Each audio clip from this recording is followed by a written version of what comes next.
Hello friends, स्वागत है आपका आपके इस YouTube channel true news for student पर। दोस्तों, इस वीडियो में हम बात करेंगे बिहार एसएससी द्वारा विज्ञापन जो निकला है 2/2023 का। इसमें एक पोस्ट है पंचायत सचिव, जो कि लेवल 3 के अंतर्गत आता है। और इसको लेकर के कई सारे छात्र परेशान हैं कि क्या इसमें जो है टाइपिंग होगी या फिर नहीं होगी, क्योंकि यहाँ पे डिजिटल क्वालिफिकेशन में आपको कंप्यूटर पर टंकन और एमएस ऑफिस का ज्ञान लिखा हुआ है। तो आइए इसी चीज़ को हम लोग पूरी बारीकी से समझते हैं और बाकायदा आपको हम नियमावली भी पढ़ाएंगे। और साथ में जिस कैंडिडेट का पिछले बार सिलेक्शन हुआ था, क्या उन्होंने टाइपिंग पास किया था या फिर नहीं किया था, उसके बारे में भी हम लोग चर्चा करेंगे और दिखाएंगे। ठीक है, तो चलिए शुरू करते हैं। और आपसे रिक्वेस्ट भी करते हैं कि हमारे चैनल को सब्सक्राइब करके बेल आइकन दबाइएगा, ताकि इस तरह का अपडेट आपको सबसे पहले मिलती रहे। तो यहाँ पर अगर हम बात करें इस पोस्ट के बारे में, तो दोस्तों यहाँ पर पोस्ट कोड 14 है। टोटल पोस्ट की संख्या 3532 है, जिसमें महिलाओं को 1022 पद आरक्षित किए गए हैं। ठीक है, लेवल 3 की वैकेंसी है, एक अच्छी वैकेंसी है। आपको वेतन भी अच्छा मिलेगा, लगभग 32 से 35 हज़ार तक की तनख्वाह हो सकती है। और आपको पता है कि पंचायत लेवल का जॉब है और किस तरह से इसमें जो है गांठ बांठ चलती है मुखिया और सचिव के बीच में। तो खैर जो भी हो है, तो अच्छा ही जॉब, थोड़ा सा रिस्पॉन्सिबिलिटी भी इसमें बढ़ जाती है, क्योंकि ये ग्रामीण क्षेत्र से जुड़ा हुआ जॉब है।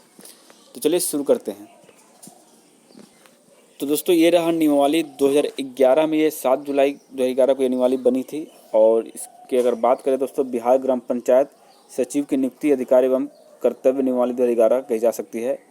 और इसका विस्तार संपूर्ण बिहार राज्य में होगा। कहने का मतलब है कि आपको जो पोस्टिंग होगी, ये नहीं कि आप कहीं जिला में होगी, ये आपको किसी भी जिला में 200 किलोमीटर 400 किलोमीटर दूर भी भेज दिया जा सकता है। क्योंकि इंटर स्तरीय प्रथम में यही हुआ था, 300 किलोमीटर दूर लड़कों को भेजा गया था, क्योंकि यहाँ पे एक लॉटरी सिस्टम होता है, उसके अंतर्गत ही आपको पोस्टिंग की जाती है। ठीक है, और ये अगर बात करें दोस्तों, जो वैकेंसी है ये किसके तहत आई है, तो बिहार कर्मचारी चयन आयोग की तरफ से आई है।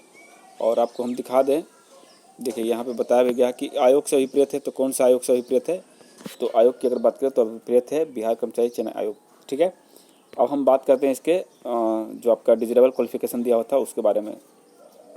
तो यहाँ पर अगर हम बात करें पॉइंट नंबर 3 में, तो यहाँ लिखा हुआ है कि ग्राम पंचायत सचिव पद पर नियुक्ति हेतु जिला पदाधिकार सक्षम पदाधिकार होंगे और इसका संवर्ग जिला स्तरीय होगा। इस पद पर सीधी नियुक्ति हेतु विहित अर्हता निम्नलिखित है। देखिए, पहला है कि सरकार द्वारा नाम मान्यता प्राप्त शिक्षण संस्थान से उच्चतर माध्यमिक या फिर इंटरमीडिएट या फिर समकक्ष परीक्षा उत्तीर्ण, यानी 10+2 आपको चाहिए। उम्र सीमा 18 वर्ष न्यूनतम होगी। मैक्सिमम जो है, जो भी सामान्य प्रशासन विभाग के आदेश पर चलेगा वो होगा। वांछनीय अर्हता, देखिए इसमें मेन इंपॉर्टेंट आपका पॉइंट नंबर 4 ही है। इसमें बताया गया है कि कंप्यूटर संचालन यानी कि कंप्यूटर पर टंकन या एमएस ऑफिस का ज्ञान वांछनीय यानी डिजिटेबल अर्हता मानी जाएगी। ऐसे आवेदक भी आयोग द्वारा खुली प्रतियोगिता परीक्षा में भाग लेने के समय कंप्यूटर संचालन का ज्ञान न रखते हों पर विहित अर्हता हो, वे परीक्षा में भाग ले सकते हैं। यानी दोस्तों, आप अगर सिर्फ 10+2 भी हैं तो इस परीक्षा में आप भाग ले सकते हैं। ये चीज़ यहाँ पे बताया गया है। और ये भी बताया गया है कि नियम 5 के अधीन विहित परीक्षा अवधि के दौरान सामान्य प्रशासन विभाग की अधिसूचना संख्या इतना द्वारा यथा नियत वांछनीय अर्हता प्राप्त करनी होगी, अन्यथा उसकी सेवाएं संपुष्ट नहीं की जाएगी और सेवाएं समाप्त कर दी जाएगी। तो इसका मतलब ये है कि आपका जो प्रोबेशन पीरियड होता है, जैसे ज्वाइनिंग के बाद आपका 2 साल का प्रोबेशन पीरियड होता है, इन 2 साल में आपको ये अर्हता यानी कि डिजिटल क्वालिफिकेशन जो है ये इसेंशियल बन जाएगा। यानी आपको कंप्यूटर टंकन और उसका ज्ञान जो होना अनिवार्य हो जाएगा। तो ये कोई बड़ी बात नहीं दोस्तों, जॉब होने के बाद आप आराम से इसको क्वालिफाई कर लीजिएगा। फिलहाल आपको ज़रूरत नहीं है कि टाइपिंग का सर्टिफिकेट या फिर कंप्यूटर का सर्टिफिकेट होना चाहिए। ठीक है, नहीं है तो भी आप इस फॉर्म को भर सकते हैं। और इसमें सिलेक्शन होगा कि नहीं वो भी मैं आपको दिखा देता हूँ। ठीक है, पूरा डिटेल में इसमें बहुत कुछ बताया गया है, सेवा शर्तें बताया गया है और किस तरह से प्रमोशन वगैरह होते हैं। तो आप लोग चाहें तो इसको आप डाउनलोड करके देख सकते हैं। ठीक है, चलिए अब आगे बढ़ते हैं। दोस्तों, ये है, देखिए सोनू सिंह नाम है इनका। ठीक है, और यहाँ पर इन्होंने मार्क्स जो है ऑब्टेन किया था, वो है आपका 466 नंबर इन्होंने लाए थे 600 में। ठीक है, ये 600 का है, यानी कि 116 16.5 नंबर लाए थे। ठीक है, 116 16.5 नंबर लाए थे। इनका रैंक जो है, इनका रैंक था जनरल रैंक 1148। और इनको जो पोस्ट मिला था दोस्तों, ये आते थे बीसी कैटेगरी में, बीसी में इनका 604 था, लेकिन ये क्वालिफाई किए अनरिजर्व कैटेगरी से। ठीक है, और यहाँ पर इनको जो है पोस्ट अलॉट हुआ था पंचायत सचिव। लेकिन देखिए, इन्होंने टाइपिंग क्वालिफाई किया, इंग्लिश और हिंदी दोनों में। उन्होंने सर्टिफिकेट भी दिया और काउंसलिंग भी की, उसके बाद पोस्ट अलॉट भी हुआ। लेकिन इन्होंने टाइपिंग वगैरह सब कुछ दिया था, तब जाके इनका सिलेक्शन हुआ। लेकिन जो टाइपिंग में फेल थे ये सर्टिफिकेट नहीं दिए थे, इनका भी सिलेक्शन पंचायत सचिव पोस्ट के लिए पिछली बार हुआ है। उसका प्रूफ मैं अभी नहीं दे पा रहा हूँ क्योंकि वो चीज़ें डिलीट हो चुकी है मेरे मोबाइल से। तो जो भी चीज़ें हैं दोस्तों, मैं स्पष्ट बता रहा हूँ कि यहाँ पर आपको टाइपिंग ज़रूरत नहीं है, ना ही सर्टिफिकेट की ज़रूरत है। आप आराम से इस पोस्ट के लिए एलिजिबल माने जाएंगे।